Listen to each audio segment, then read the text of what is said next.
আর মানতে ইচ্ছে করছে, মনে হচ্ছে আর পারছি না। শোনো, এই কথাটা তোমারই জন্য। আজ তুমি যে অবস্থায় আছো, যে পরিস্থিতি আছো, সেই পরিস্থিতি তোমাকে ভাঙতে নয়, তোমাকে বানাতে এসেছে। কিন্তু সেটা তুমি এখন দেখতে পারছো না, এটাই স্বাভাবিক। কিন্তু তুমি বুঝবে কি করে যে পরিস্থিতি তোমায় ভাঙতে নেই, তোমাকে বানাতে এসেছে? নমস্কার বন্ধুরা, ভিডিওর টাইটেল থাম্বনেল দেখে নিশ্চয়ই বুঝতে পেরেছেন আজ আমরা কি বিষয় নিয়ে কথা বলবো।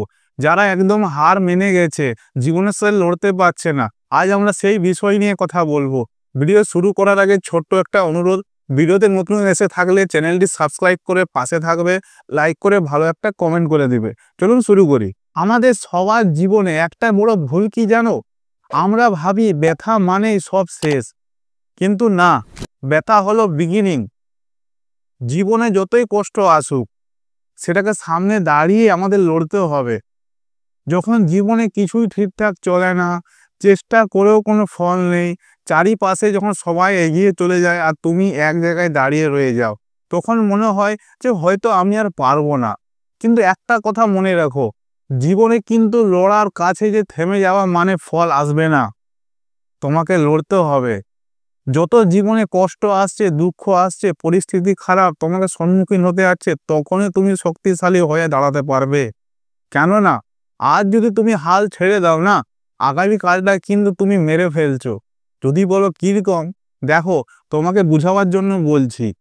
আজ ধরো তুমি যে অবস্থায় আছো, এক মুহূর্তের জন্য ভাবো যে তোমার কোনো চাপ নেই। হঠাৎ করে তোমার ফ্যামিলির মধ্যে এমন একটা কিছু হয়ে গেল, ভগবান করে না হোক, যেমন কি ধরো ঘরে মায়ের শরীর খারাপ, বাবার শরীর খারাপ, ধার দেনা, এই নাই নাই সেইটা নেই, সংসারের মধ্যে হঠাৎ করে যখন তোমার চাপটা চলে আসবে না, তুমি কেন, পৃথিবীর কেউই সামলাতে পারবে না। যে কারণে পরিস্থিতি আমাদেরকে একটু একটু ধাপে ধাপে করে বানাতে থাকে।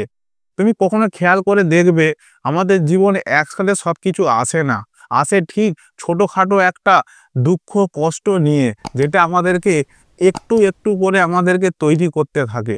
আজ যদি তুমি হাল ছেড়ে দাও, হয়তো তোমার বাবা মা তোমাকে সে ভালো জীবন দিতে পারেনি, কিন্তু তোমাকে মানুষ করে তুলেছে যাতে সে তাদের বুড়ো বয়সে তুমি তাদের দেখবে, ভালো জীবন দিবে। এটা তুমি নয়, আমাদের ছেলেদের কর্তব্য। কারণ ছেলেদের ভাগে সবসময় দায়িত্বই আসে। সবসময় মনে রাখবে, তুমি কেন হাল ছেড়ে দিচ্ছ? তুমি কি পারবে না বাবা মায়ের মুখ চেয়ে যে হ্যাঁ আমি আরেকটু চেষ্টা করি, হয়তো আরেকবার চেষ্টা করলে হয়তো আমি যেটা আমার মনে হচ্ছে সেটা আমি পেতে পারি? দেখো, জীবনে ভগবান সবার মধ্যে একটা ট্যালেন্ট নিয়ে আসে, একটা ট্যালেন্ট নিয়েই জন্মায়। কীরকম? এই যে আমি আমার দুঃখের কষ্ট কথা আমি এনে ভিডিওর মাধ্যমে আমি পার্টে পার্টে আমি তোমাদেরকে দেব।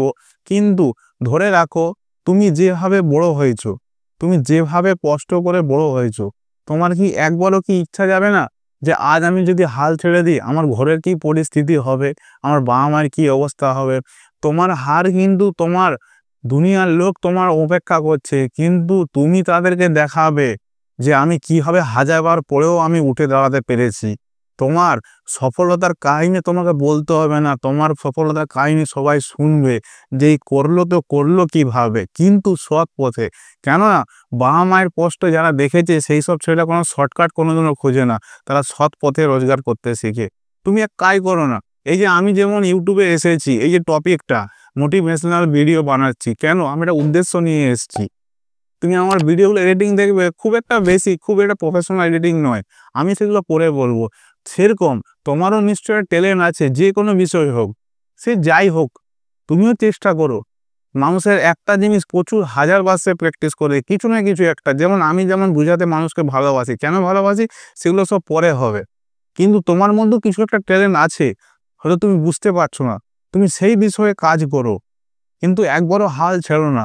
তুমি আমাকে বন্ধু ভাবো, ভাই ভাবো, দাদা ভাবো, যাই ভাবো, তোমার কাছে রিকোয়েস্ট, কোনোদিনও হাল ছেড়ো না। অন্তত বাবা মায়ের মুখের দিকে তাকিয়ে সবসময় লড়তে থাকো। দেখো, এইটাই তো জীবন, এইটাই তো আনন্দ।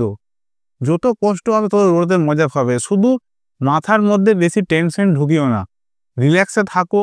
জীবনে যে পরিস্থিতি হচ্ছে হতে দাও, শুধু তুমি লড়তে থাকো, তুমি দাঁড়িয়ে থাকো, আর তোমায় কিচ্ছু করতে হবে না। কোথাও ছেড়ে পালাবার দরকার নেই। আজ যদি তুমি একটু যদি সাহস করে দাঁড়িয়ে থাকো না, হয়তো আগামীকালটা কি আমরা ভবিষ্যৎ জেনে বসে আছি, আগামীকালটা তোমার এত সুন্দর হবে যেটা তুমি ধারণাও করতে পারবে না। আমরা দেখো ভবিষ্যৎ দেখে আসিনি, সেরকম তোমাকে এইসব ভেবে কাজ করতে হবে, বেশি মাথায় প্রেশার দিও না, কারণ হাল ছাড়লে কিন্তু জীবনে আরও তুমি পিছনে ধাপে চলে যাবে, যেটা তুমি খুব ভয়ঙ্কর হবে। তো আশা করি যতটা পেরেছি বুঝেছি। আশা করে আমাকে একটা কমেন্ট করে জানাবে যে হ্যাঁ আমি এবার থেকে লড়ার জন্য প্রস্তুত। ভিডিও ভালো লাগলে সাবস্ক্রাইব করবে আর সব বন্ধুদের সাথে শেয়ার করো। আজ এত